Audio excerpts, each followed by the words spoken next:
At the beginning of the movie, we see a meteor crash into the Earth, and alien parasites come out of it, spreading everywhere.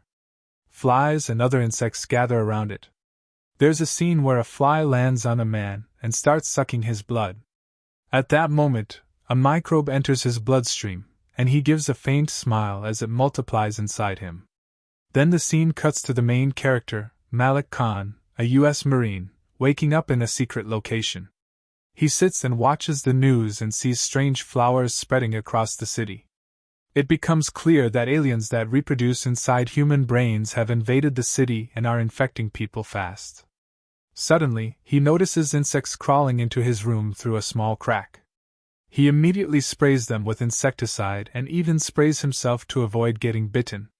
Malik has a tattoo with the names of his kids, Jay and Bobby, and his ex-wife, Bea.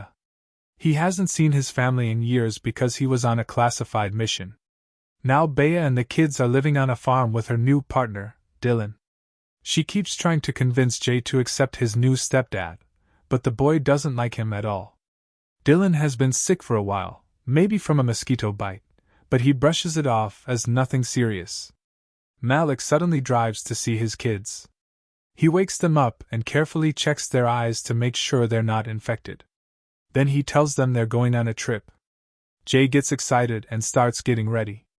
He notices a chair knocked over in the kitchen, a sign that something violent might have happened, but he ignores it because he's just happy to leave with his dad. On the road, the kids ask where they're going, but Malik keeps it vague and says it's a surprise. A police car drives by, and Malik tells the kids to duck. They later stop at a gas station to grab some supplies and fill up the tank. While Malik is outside, Jay goes through his stuff and finds case studies and drawings of insects that reproduce inside human brains. He asks about them, but Malik doesn't say much. Hours later, they're stopped by another police officer. Malik stays calm and polite, but the officer becomes aggressive and acts strange.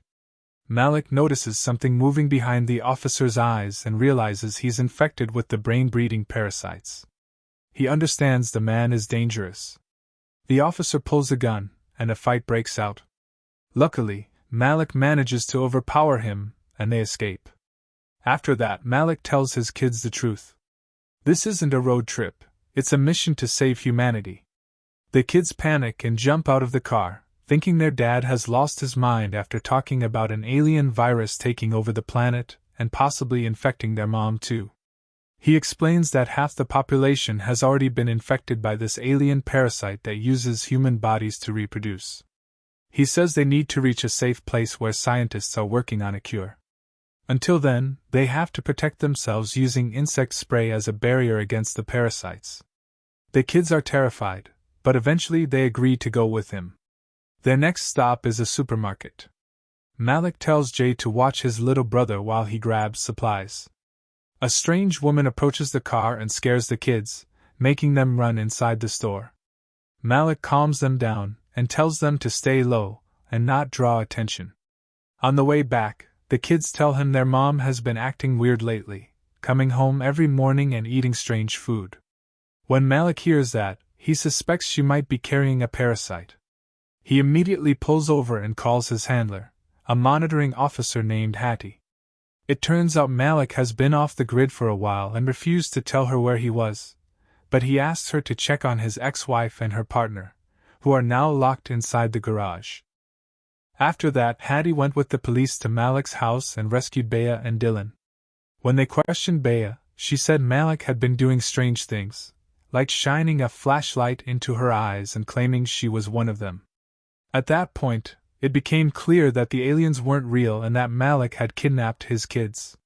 We also learned that Malik had been seeing a psychiatrist, which shows he wasn't mentally stable. He had been imagining apocalyptic scenarios, and his behavior had become deeply concerning. Federal agents then spoke with Hattie about her experience with Malik. She said he was a good, respectful man who loved his children more than anything and would never hurt them. But the agents didn't believe her. He was armed, and they pointed out that he had previously lost control and violently assaulted a police officer, which led to him serving 2 years in prison. They decided they needed to reach him as quickly as possible before something terrible happened to the kids. Police Chief Lon Sedan and Agent Shepard held a meeting at headquarters and formed a task force to track Malik down. They instructed their team to contact everyone he might reach out to and review surveillance footage from every gas station. Shepard believed Malik was now fully controlling his children and could snap at any moment because he was desperate. That same day, wanting to understand the case better, Hattie went to a bar to meet an old Navy colleague of Malik's. He shared details about the incident that led to Malik's discharge from the military and showed her some dark drawings Malik had sent him. All of this made her realize that Malik was struggling with a serious mental disorder that caused him to believe in an alien invasion. Meanwhile, Malik and his kids were still heading toward what he believed was a safe place. They sang songs and ate ice cream along the way. At one point, they stopped in a wide-open desert area and set up near a tent. Bobby fell asleep while Jay and Malik talked about happy memories from the past. In the middle of their conversation, Malik claimed he could see hundreds of meteors in the sky and said they were beautiful. Jay looked up but saw nothing. That's when he started to suspect something wasn't right with his dad. Early the next morning, as they were getting ready to hit the road again, they realized one of the tires was flat. Malik kept driving, hoping to find someone to fix it, until they reached an old cabin with a truck parked outside. Malik went inside to grab the keys, but the owner suddenly showed up, and a violent fight broke out. After a brutal struggle, Malik managed to escape, though he was injured in the process. Later, Malik taught Jay how to drive so they could keep moving. After hours on the road, they arrived at an abandoned mining town called Los Lunas, and spent the night in an empty house. The next morning, because of his injury, Malik was asleep, so Jay drove into town to buy medicine and food. At the store, the owner sensed Jay was nervous and grew suspicious, especially after noticing a piece of paper with blood stains. He followed Jay's car and offered help if something was wrong, but Jay acted normal and drove off. On the way back, Jay heard on the radio that his father was wanted for kidnapping his children. He also learned that Malik had lied about the secret mission and had actually been imprisoned in Leavenworth for assaulting an officer. Meanwhile, the old man's sons, Dwight and Kurt, arrived at the cabin and found their father lying on the ground. After calling an ambulance, they went looking for the attacker. When they spotted Malik's vehicle on the road, they chased after him.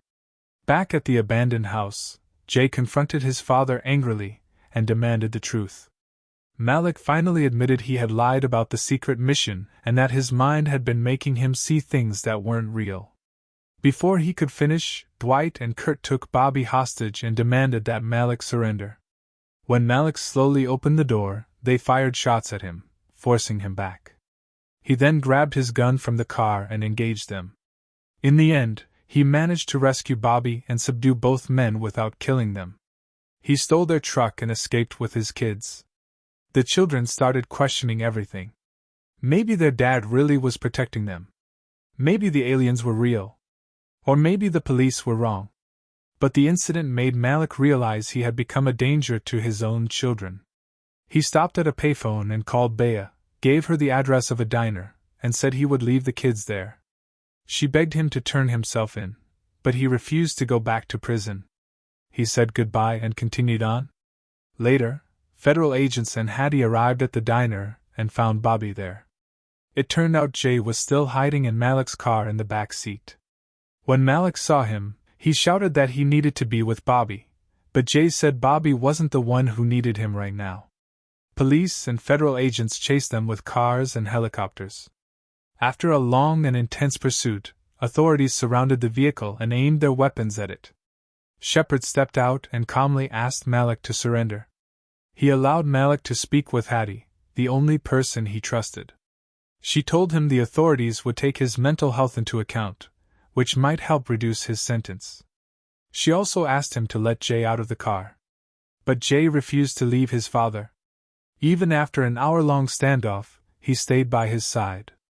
Malik apologized to his son, admitting he had been irresponsible and had put his life at risk.